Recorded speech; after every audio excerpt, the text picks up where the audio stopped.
முதலாவது தேவனுடைய ராஜ்யத்தையும் அவருடைய நீதியையும் தேடுங்கள், அப்பொழுது இவைகள் எல்லாம் உங்களுக்கு கூட கொடுக்கப்படும். எப்படியா வசனம் என்ன சொல்கிறது? மறுபடியும் படிங்க. முதலாவது தேவனுடைய ராஜ்யத்தையும் அவருடைய நீதியையும் தேடுங்கள், அப்பொழுது இவைகள் எல்லாம் கூட கொடுக்கப்படும். தேவனுடைய பிள்ளைகளே, அற்புதமான ஒரு வார்த்தை தெரியுங்களா? முதலாவது தேவன் எதை தேட சொல்லுகிறார்? தேவச்சனமே, தேவனுடைய ராஜ்யத்தையும் அவருடைய நீதியையும் தேடுங்கள் என்று ஆண்டவர் உரைக்கிறார். என்னுடைய பிள்ளைகளே, ஒரு மறுபடியும் அந்த வசனத்தை படிப்போமா? ஆமென். முதலாவது தேவனுடைய பிள்ளைகள் தேவனுடைய ராஜ்யத்தையும் அவருடைய நீதியையும் தேட வேண்டும். தேவனுடைய பிள்ளைகளே, உலகத்தில் இருக்கிற ஜனங்கள், புறஜாதி மக்கள் இந்த உலகத்து செற்றின்பத்தை தேடி ஓடுகிறார்கள். ஒரு பக்கம் அவர்கள்தான் அப்படி செய்கிறார்கள். இரட்சகரை அறியாத ஜனங்கள் செய்கிறார்களே என்று நம்ம விட்டுவிடலாம். என்னுடைய பிள்ளைகளே, அபிஷேகம் பெற்ற, ஞானஸ்தானம் பெற்று அவருடைய சமூகமே தஞ்சம் என்று காத்திருந்த அவருடைய பிள்ளைகள் பார்ப்போம் என்றால் தேவனுடைய ராஜ்யத்தையும் தேடுவதில்லை, தேவனுடைய நீதியையும் தேடுவதில்லை. என்னுடைய பிள்ளைகளே, ஆண்டவர் என்ன உரைக்கிறார் என்றால், முதலாவது, அதாவது இந்த இடத்துல, அதாவது தேவனுடைய ராஜ்யத்தையும் அவருடைய நீதியை தேடுங்கள் என்று கொடுக்கப்பட்டிருக்கிறதா? சொல்கிறது நல்லா புரிந்து கொள்ளுங்க. அதாவது இப்பொழுது, அன்று தேவனுடைய ராஜ்யத்தையும் அவருடைய நீதியையும் தேடுங்கள் என்று சொல்லப்பட்டிருக்கிறதா? வசனம் எப்படி இருக்கிறது? என்ன சொல்கிறது வசனம்? அதுதான் தேவனுடைய பிள்ளைகள் புரிய வேண்டும். முதலாவது தேவனுடைய ராஜ்யத்தையும் அவருடைய நீதியையும் தேடுங்கள் என்று கொடுக்கப்பட்டிருக்கிறது. தேவனுடைய பிள்ளைகளே, ஐயா, மற்றவர்களை குறித்து கவலை இல்லை, புறஜாதி மக்களை குறித்து கவலை இல்லை. அபிஷேகம் பண்ணப்பட்டவருடைய பிள்ளைகளே, ஞானஸ்தானம் எடுத்து ஆண்டவரே தஞ்சம் என்று காத்திருந்தவருடைய பிள்ளைகளே, ஒரு காலம் இருந்தது, குறிப்பிட்ட நாட்கள் இருந்தது. தேவனுடைய ராஜ்யத்தையும் அவருடைய நீதியையும் தேடுகிற ஒரு நாட்கள் இருந்தது. நாட்கள் போக போக போக போக தேவ சனமே, உடைய ஆவிக்குரிய வாழ்க்கை பலன் அடைந்து கொண்டே வந்தது. தேவனுடைய பிள்ளைகளே, அவருடைய ஆவிக்குரிய வாழ்க்கை பலன் அடைந்து கொண்டே, பலன் அடையல, பலவீனம் அடைந்து கொண்டே வந்தது. தேவ சனமே, பலவீனம் ஆகிறார்கள். யார் முதலாவது தேவனுடைய ராஜ்யத்தையும் அவருடைய நீதியையும் தேடுகிறார்கள், பூமிக்குரிய சகல ஆசீர்வாதங்களும் பரலோகத்துக்குரிய சகல ஆசீர்வாதங்களும் அந்த நன்மையான தேவன் அவர்களை திருப்தியாக ஆசீர்வதிப்பார். ஒரு வார்த்தை இருக்கிறது, வானத்தின் பல கனிகளை திறந்து இடங்கொள்ளாத அளவுக்கு உன்னை ஆசீர்வதிப்பார் தேவன். நீ கையிட்டு செய்யும் எல்லா வேலையும் நம் தேவனாகி கர்த்தர் அளவிலாமலுடைய கரத்தின் பிரயாசத்தை ஆசீர்வதிப்பார். அநேக வாக்குத்தத்தங்கள் உண்டு, ஆனால் தேவ சனமே, இதையெல்லாம் ஏன் தேவனுடைய பிள்ளைகள் மேல் நிறைவேறுவதில்லை? பிரச்சனை மேல் பிரச்சனை, போராட்டத்து மேல் போராட்டம், உபத்திரத்து மேல் உபத்திரம், ஏன் தேவனுடைய பிள்ளைகளை நெருக்கிக் கொண்டே இருக்கிறது? தேவ சனமே, ஏனென்றால் தேவனுடைய பிள்ளைகள் புரிந்து கொள்ள வேண்டும், முதலாவது தேவனுடைய ராஜ்யம், அதுக்கு அடுத்ததுதான் இந்த உலகத்தில் உள்ளவர்கள். தேவ சனமே, கேளுங்க, என் மனைவி, என் பிள்ளைகள், தாய் தகப்பன் எல்லாம் இங்கேதான் இருக்கிறார்கள். முதலாவது எனக்கு எது முக்கியம் என்று கேட்டு பாருங்க. பிரியா சொல்லுவாங்க, உனக்கு ஏசப்பாதான் முக்கியம். உண்மை. முதலாவது தேவனுடைய ராஜ்யம் தான். தேவனுடைய பிள்ளைகளே, தேவனுடைய நீதிதான். அதுக்கு அடுத்துதான் எல்லாமே தேவனுடைய பிள்ளைகளே. ஆனால் அநேக ஜனங்கள் என்ன செய்கிறார்கள் என்றால், தேவனுடைய ராஜ்யத்தை விட்டுவிட்டு அவருடைய நீதியை விட்டுவிட்டு பின் வாங்கி என்ன செய்கிறார்கள்? உலக செட்டின்பத்திலும் உலக கவலைகளிலும் உலக மாய வேஷங்களிலும் ஒரு பிரச்சனைக்குள் அவர்களே தங்களை சிக்கி தவிக்க வைக்கிறார்கள். தேவனுடைய பிள்ளைகளே, அநேக பேர் சொல்லுவாங்க, ஆண்டவர் இந்த உபத்திரத்தை கொடுத்து விட்டார், நான் இந்த உபத்திரத்துக்குள்ள சிக்கி தவித்துக் கொண்டிருக்கிறேன், எனக்கு மாத்திரமே இந்த போராட்டம் என்று சொல்லுவார்கள். தேவனுடைய பிள்ளைகளே, ஆண்டவர் ஒருவரையும் பொல்லாங்கினால் சோதிக்கப்படுகிறவர் அல்ல. ஆண்டவர் ஒருவரையும் பொல்லாங்கினால் சோதிக்கப்படுகிறவர் அல்ல. அவர் சோதித்தால் இந்த இடத்துல நீயும் நானும் நிற்க முடியாது. என்னுடைய பிள்ளைகளே, அநேக கிறிஸ்தவர்கள் பின் வாங்கின கிறிஸ்தவர்களை நினைத்து பாருங்க. ஒரு ஊழியக்காரர் இப்படி வண்ணமா இந்த வண்ணமாக மெசேஜ் கொடுத்துக் கொண்டிருக்கிறார். என் வாழ்க்கையில நான் பின் வாங்கினதே இல்லை. ஒவ்வொரு நாளும் 50 வருஷத்துக்கு மேலாக ஊழியத்துல அந்த ஊழியக்காரர் கடந்து கொண்டிருக்கிறார். ஒவ்வொரு நாளும் என்னுடைய வாழ்க்கையில, ஒவ்வொரு நாளும் என்னுடைய ஊழியத்தின் பாதையில என்னுடைய ஆவிக்குரிய வாழ்க்கை வளர்ந்து கொண்டிருக்கிறது தவிர அது குறுகி போகவில்லை. பின் வாங்குவதற்கு நான் நேரத்தையே ஒதுக்கி கொடுக்கவில்லை. பின்னு மட்டும் வாங்க மாட்டேன், அவர் சொன்னது பின்னு மட்டும் வாங்க மாட்டேன், குண்டூசியும் எதுவுமே நான் வாங்க மாட்டேன்றாரு. என்னுடைய பிள்ளைகளே, எப்பொழுது நீங்கள் ஆண்டவரை விட்டு பின் வாங்குகிறீர்களோ அப்பொழுதே உலக செட்டில்மத்தில் நொறுக்கப்படுகிறீர்கள். எப்போது அவருடைய ராஜ்யத்தை விட்டு பின் வாங்குகிறீர்களோ அவருக்கு கொடுக்க வேண்டிய அந்த ஸ்தானத்தை கொடுக்காமல், அவருக்கு கொடுக்க வேண்டிய அந்த இடத்தை கொடுக்காமல் உலகத்துக்கும் உலக செட்டில்மத்துக்கும் அந்த ஸ்தானத்தை நீ கொடுக்கும் பொழுது நிச்சயமாகவே தேவனுடைய பிள்ளைகளே இந்த உலக கவலைக்குள் நீங்கள் நெருக்கப்படுவீர்கள். தேவச்சனமே, அநேக பேர் சொல்வார்கள், பின் வாங்கின தேவனுடைய பிள்ளைகள், புறஜாதி மக்களை நான் பற்றி கூறவில்லை, பின் வாங்கினவர்கள் அநேக பேர் சொல்வார்கள், தேவன் எங்களை கைவிட்டு விட்டார், தேவன் எங்களை சோதனைக்குள்ள தள்ளி விட்டார், தேவன் எங்களுக்கு இந்த உபத்திரத்தை கொடுத்து விட்டார். எடுத்துக்கொள்ளலாம். யாக்கோபு புத்தகம், புதிய ஏற்பாடு, யாக்கோபு 1ஆம் அதிகாரம்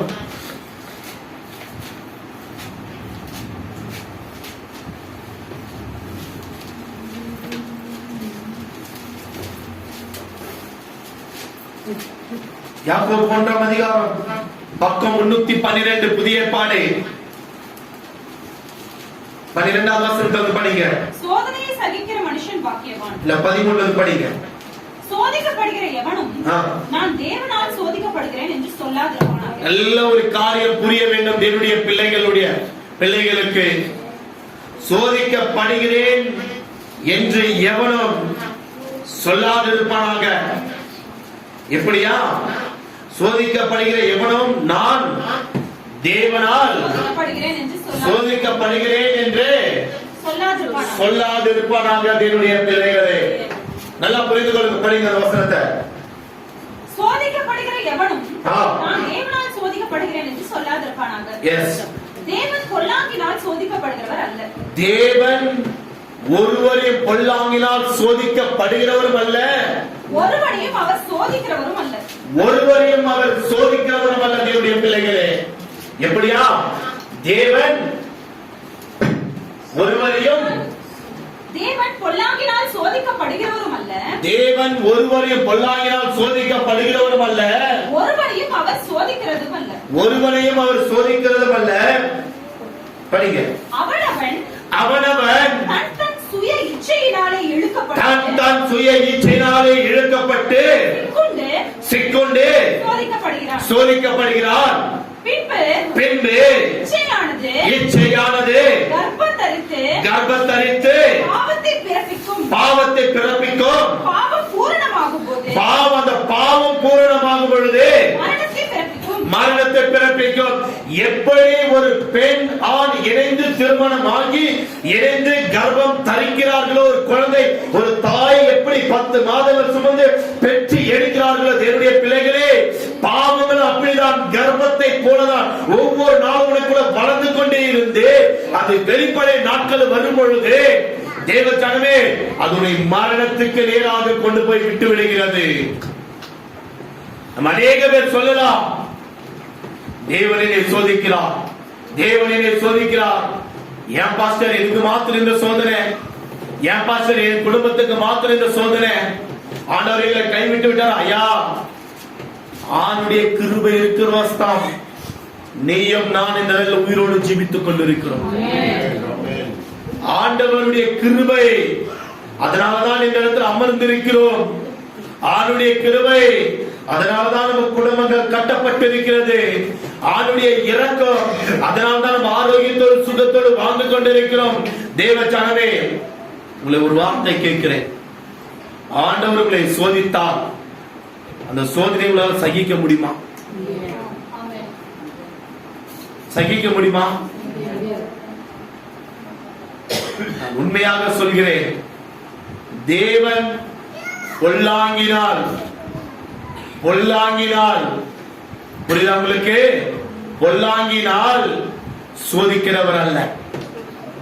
சில சோதனைகள் இருக்கும் ஆவிக்குரிய வாழ்க்கையில, அது வேற சோதனை, அது நம்மை உயர்த்துகிற ஒரு சோதனை. என்னுடைய பிள்ளைகளே, பொல்லாங்கினால் உன் வாழ்க்கை இப்படி ஆக வேண்டும், நீ இந்த நிலைமையில ஓட வேண்டும், நீ இப்படி ஜீவிக்க வேண்டும் என்று ஆண்டவர் ஒருவரையும் சோதித்து அவர் நின்று பார்க்க மாட்டார். என்னுடைய பிள்ளைகளே,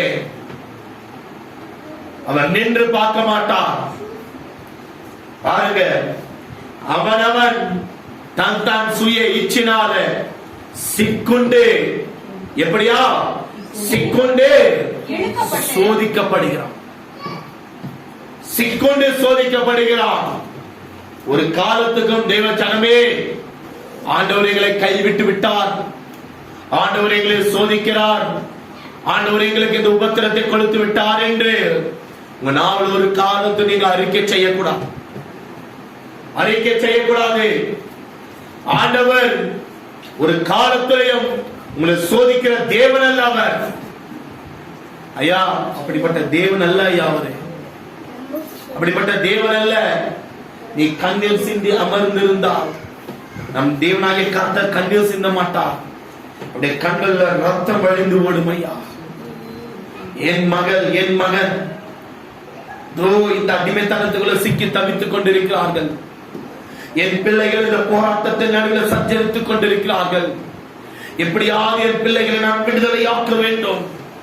ஐயோ, சிக்கந்து சோதிக்கப்படுகிறார்களே, இது நாளைக்கு எதிரும் தெரியுமா கொண்டு போய் விட்டுவிடும். எப்படி கர்ப்பத்தரித்த அந்த குழந்தை காண்பிக்கிறோமோ என்னுடைய பிள்ளைகளே, கொஞ்சம் கொஞ்சமா சின்ன ஒரு கர்ப்பம் அது பெருசு பெருசு பெருசாகி ஒரு முழு ஒரு பரிபூர்ணத்தை, அந்த குழந்தை என்ற பரிபூர்ணத்தை வயிற்று பகுதியில் எப்படி பிறக்க செய்திருக்கிறார் தேவன், அதே வண்ணமாக கொஞ்சம் சிக்குண்டப்படுகிறாய் அந்த பாவத்துக்குள்ள. அது பெருகி பெருகி பெருகி பெருகி எதில் தெரியுமா கடைசியில கொண்டு போய் நிற்க வைக்கும். எதுல? மரணத்துல கொண்டு போய் நிற்க வைக்கும். என்னுடைய பிள்ளை, மரணத்துல கொண்டு போய் நிற்க வைக்கும். ஒரு காலத்துக்கும் தேவனைகளை கைவிட்டு விட்டார் என்று சொல்லாதீங்க. ஒரு காலத்துக்கும் தேவனைகளுக்கு இப்படிப்பட்ட தீங்கை கொடுத்து விட்டார் என்று தேவனுடைய பிள்ளைகளுடைய நாவலிருந்து எந்த வார்த்தையை உச்சரிக்க கூடாது. தேவனுடைய பிள்ளைகளே, ஐயா, ஒரு லீடருக்கு அழுகை என்ன தெரியுமா? முறுமுறுப்பு அல்ல. இஸ்ரவேல் ஜனங்களை எடுத்து பாருங்கள். பல லட்சம் ஜனங்கள், பல லட்சம் ஜனங்கள். சிலர் 16 லட்சம் என்று சொல்கிறார்கள், சிலர் 30 லட்சம் என்று சொல்கிறார்கள். இன்னைக்கு அடங்காத திரளான கூட்டங்கள், லட்சக்கணக்கான ஜனங்கள். தேவனுடைய பிள்ளைகளே, லட்சக்கணக்கான ஜனங்கள் அந்த எகிப்து தேசத்திலிருந்து புறப்பட்டு பிரயாணம் செய்து கொண்டிருக்கிறார்கள். சிவந்த சமுதிரம் இரண்டாக பிளந்தது. ஆனால் அதெல்லாம் கடந்து பாரடி ஆண்டவர் சமுத்திரத்தில் முறியடித்தார். அதெல்லாம் கடந்தார்கள். ஒரு இடம் வந்து நிற்கப்பட்டது. ஒரு தண்ணீர் ஓடுகிற அந்த இடத்துல நின்றார்கள். தாகத்துக்கு அந்த தண்ணீரை குடித்தார்கள். அந்த தண்ணீர் கசப்பாக இருந்தது. புலம்பினார்கள். தேவனுடைய பிள்ளைகளே புலம்பினார்கள். அந்த பழைய வாழ்க்கையை நினைத்தார்கள்.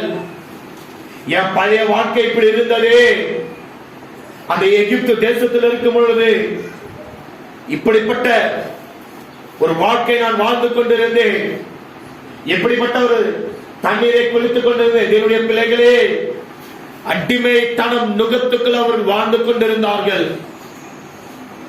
உலக ரீதியான ஒரு வாழ்க்கைக்குள்ள அந்த ஜனங்கள் சிக்கி தவித்துக் கொண்டிருந்தார்கள்.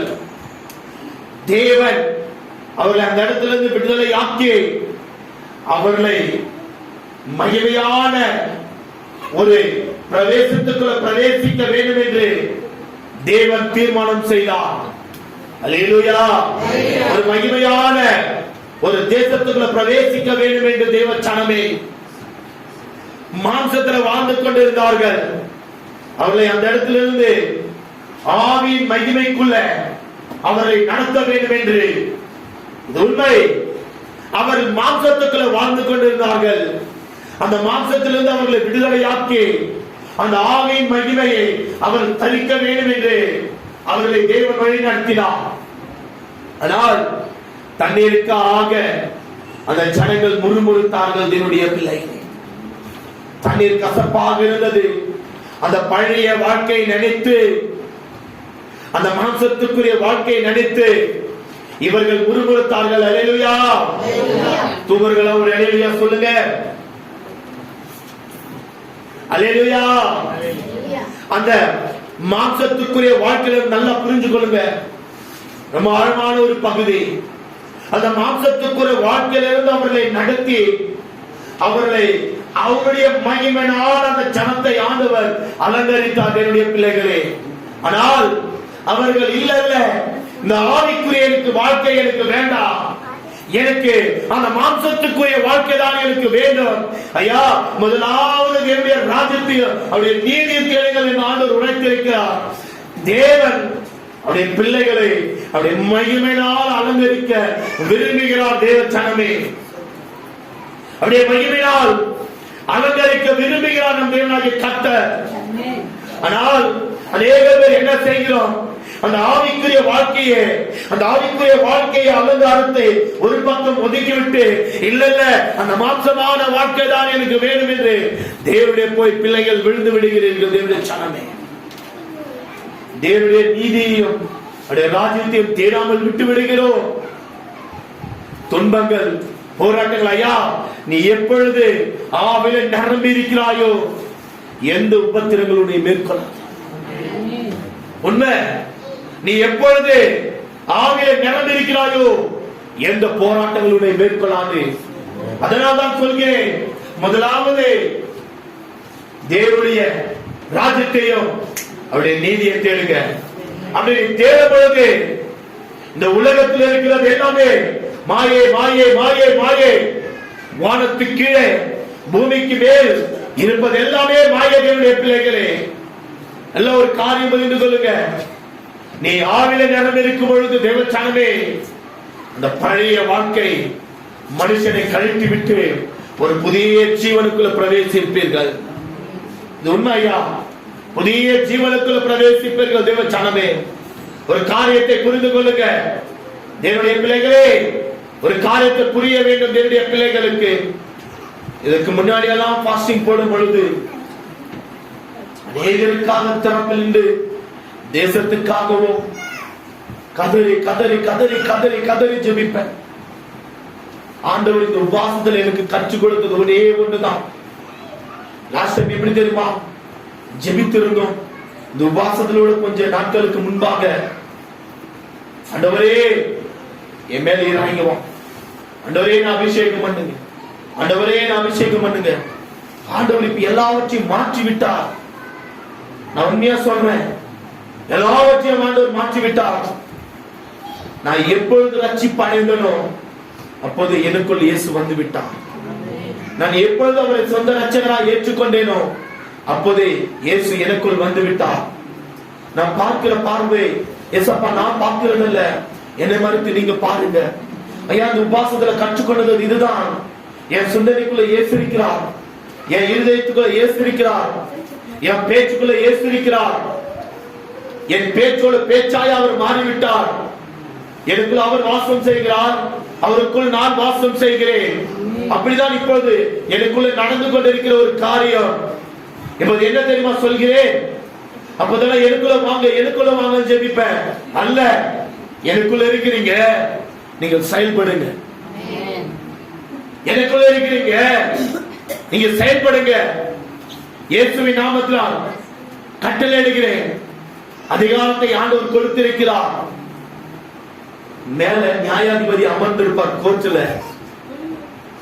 நியாயாதிபதி மேல அமர்ந்திருக்கிறார். டிவில எல்லாம் பார்த்திருக்கிறீங்களா? யார் பார்க்கல சொல்லுங்க. பார்த்திருக்கீங்களா? பிக்சர்ல எல்லாம் பார்த்திருக்கீங்களா? நியாயாதிபதி எங்க அமர்ந்திருப்பார்? மேல அமர்ந்திருப்பார். இந்த வக்கீலுங்கள எங்க அமர்ந்திருப்பாங்க? எங்க உட்கார்ந்து இருப்பாங்க? அமர்ந்து வேண்டாம், எங்க உட்கார்ந்து இருப்பாங்க? கீழே. அவருக்கு ஒரு இடம், யாருக்கு? ஜட்ஜிக்கு ஒரு இடம், வக்கீலுக்கு ஒரு இடம். ஆமா இல்லைங்களா? எல்லாம் ஒரே இடத்துல உட்காருக்கிறாங்களா? எல்லாம் ஒரே இடத்துல உட்காருக்கிறாங்களா? இத்தனை நாளும் நான் எப்படி தெரியுமா இருந்தேன்? வக்கீல போல கீழே உட்கார்ந்திருந்தேன், வாதாடி இருந்தேன். ஆனால் இப்பொழுது எப்படி தெரியுமா? அந்த மேல உட்கார்ந்து தட்டி ஆர்டர் ஆர்டர் ஆர்டர் என்று சொல்லி தட்டி கட்டளிட்டு எழுதுறார். பாத்தீங்களா? என் ஆவிக்குரிய வாழ்க்கை இப்பொழுது அப்படி இருக்கிறது என்று நான் விசுவாசிக்கிறேன். இதுதான் நான் கற்றுக்கொண்டது இந்த உபவாச நாட்கள்ல. என் ஆவிக்குரிய கண்கள் திறக்கப்பட்டது. ஐயா, இந்த உபவாசத்துல ஆரம்பத்துல கத்துக்கல இந்த பாடத்தை நான் போக போகதான் ஆண்டவர் எனக்கு கற்றுக் கொடுத்தார். எவ்வளவு நேரம் தெரியுமா? இரவெல்லாம் ஆண்டுடைய சமூகத்துல 3 மணி 2 மணி 3 மணி வரைக்கும். எனக்கு இது எப்படிதான் மறந்தது? ஆதி நாட்கள்ல நான் இப்படிதான் இருந்தேன். மறந்தேன். இரவுதாய ஜபம். ஆனால் சில நாட்கள் போக போக போக போக என்ன தெரியுமானது? அந்த ஜபங்கள் குறைந்து கொண்டே வந்தது. இரவில் ஜபிக்கிற ஜபம் குறைந்து கொண்டே வந்தது. பகல்ல ஜபிக்கிற ஜபம் வந்தது. இரவில் ஜபிக்கிற ஜபங்கள் குறைந்து கொண்டே இருந்தது. ஆனால் இப்பொழுது தேவன் கற்றுக் கொடுத்தது பகலிலும் ஜபிக்க, இரவிலும் ஜபிக்க. இரவில் எவ்வளவு நேரம் தெரியுமா? என்னையே அறியாமல் தேவனுடைய பிள்ளைகளே 1 மணி நேரம் அந்நிய பாஷை, 1 மணி நேரம் அந்நிய பாஷை, 1 மணி நேரம் வேத வாசிப்பு, 2 மணி நேரம் அந்நிய பாஷை, 2 மணி நேரம் வேத வாசிப்பு, 3 மணி நேரம் அந்நிய பாஷை. நான் எந்த அளவுக்கு அந்நிய பாஷைகள் ஜெபிக்கிறனோ அந்த அளவுக்கு வேத வாசிப்பும் இருக்கிறது. ஜெபிக்க ஜெபிக்க ஜெபிக்க ஜெபிக்க என அறியாமலே எனக்குள் ஒரு அதிகாரத்தின் வல்லமை ஆவியானவர் செயல்பட்டுக் கொண்டே இருக்கிறார். என்னுடைய பிள்ளைகளே, அல்லேலூயா. நல்ல மத்தியான வேலை, நல்ல ஃபேன் காத்து, நல்ல ஆய்ந்த தூக்கம், நித்திரை. தேவனுடைய பிள்ளைகள் நல்ல ஒரு காரியத்தை புரிந்து கொள்ளுங்க. இதெல்லாம் யார் தெரியுமா கொடுக்கிறது? உடைய இருதயத்துக்குள்ள இந்த ஆவின் மகிமை என்ற வார்த்தை உடைய இருதயத்துக்குள்ள பிரவேசிக்க கூடாது என்று இந்த வார்த்தையை சாத்தான் தடுத்து நிற்க வைக்கிறான். 1 மணி நேரம் 2 மணி நேரம் அல்ல, எவ்வளவு மணி நேரம் அமர்றான்னு எனக்கே தெரியல, எவ்வளவு மணி நேரம் ஆண்டுடைய சமூகத்துல காத்திருக்கிறேன்னு எனக்கே தெரியல. இந்த வார்த்தையுடைய இருதயத்துக்குள்ள போக கூடாது என்று சாத்தான் தடுத்து நிற்க வைக்கிறான். அல்லேலூயா. இதனால தான் நினைக்கிறேன் எல்லா சபையிலும் ஏன் அல்லேலூயா சொல்றாங்கன்னு சொல்லிட்டு. சிலரு நான் யூடியூப்ல பார்ப்பேன், பார்த்த உடனே அடிக்கடி அல்லேலூயா சொல்லே இருப்பாங்க. பெரிய சபையெல்லாம் நான் நினைப்பேன் அவங்களுக்கு பின்னாடி ஒரு வார்த்தை கிடைக்காது, பின்னாடி ஒரு வார்த்தை வராது. அதனால கொஞ்சம் நேரம் சிந்தித்து அல்லேலூயா சொல்ற கேப்ல இன்னொரு வார்த்தை பேசலாம் என்று அந்த சிந்தனைக்குள்ள கொண்டு வந்து அதனால அல்லேலூயா சொல்றாங்களோ நான் நினைச்சிருந்தேன். இல்ல சபை உறங்குற வேலையில அல்லேலூயா சொல்லுமா, அல்லேலூயா. அப்ப அவங்களை உற்சாகப்படுத்துறாங்க, தூங்க கூடாது என்று தேவனுடைய பிள்ளைகளே புரிந்து கொண்டேன். அல்லேலூயா. தேவனுடைய பிள்ளைகள் புரிய வேண்டும். தெய்வ சனமே, 1 மணி நேரம் என்றால் 1 மணி நேரம் வேத வாசிப்பு அறியமுள்ள தேவனுடைய பிள்ளைகளே. அதனால்தான் அந்த அதிகாரத்தின் ஆவியுடைய வல்லமை இப்போது அதிகாரத்தோடு செயல்பட்டுக் கொண்டிருக்கிறது.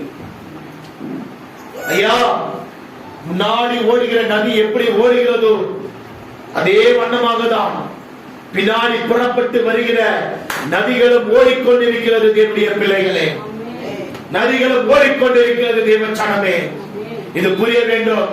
நாங்கள் முன்பாக ஓடிக்கொண்டிருக்கிறோம், எங்களுக்கு பின்னாக ஓடி வருகிற நதிகள். நீங்கள் எல்லோரும் என்ன கவனிச்சு பாருங்க, நீங்கள் எல்லோரும் எங்களுக்கு பின்பாக ஓடி வர வேண்டும். தேவ சனமே, அதுதான் நாங்கள் விசுவாசிக்கிறோம். இல்ல நாங்க வேற ஒரு வழியை வெட்டி விட்டு அந்த வழியை நாங்க ஓடுகிறோம் நினைச்சாக்கா அது பரலோக என்ற நதியில போய் சேராது. இது புரிய வேண்டும். பரலோக என்ற நதியில ஓடி சேராது என்ற பிள்ளைகளே, மற்றவர்களுக்கு நமக்கு வித்தியாசம் உண்டு. இது புரிய வேண்டும் தேவனுடைய பிள்ளைகள். அல்லேலூயா. இது புரிய வேண்டும். அப்படி இருக்கும் பொழுது தேவ சனமே, இஸ்ரவேல் ஜனங்கள் அந்த கசப்பு தண்ணீரை பார்த்து புலம்பினார்கள்.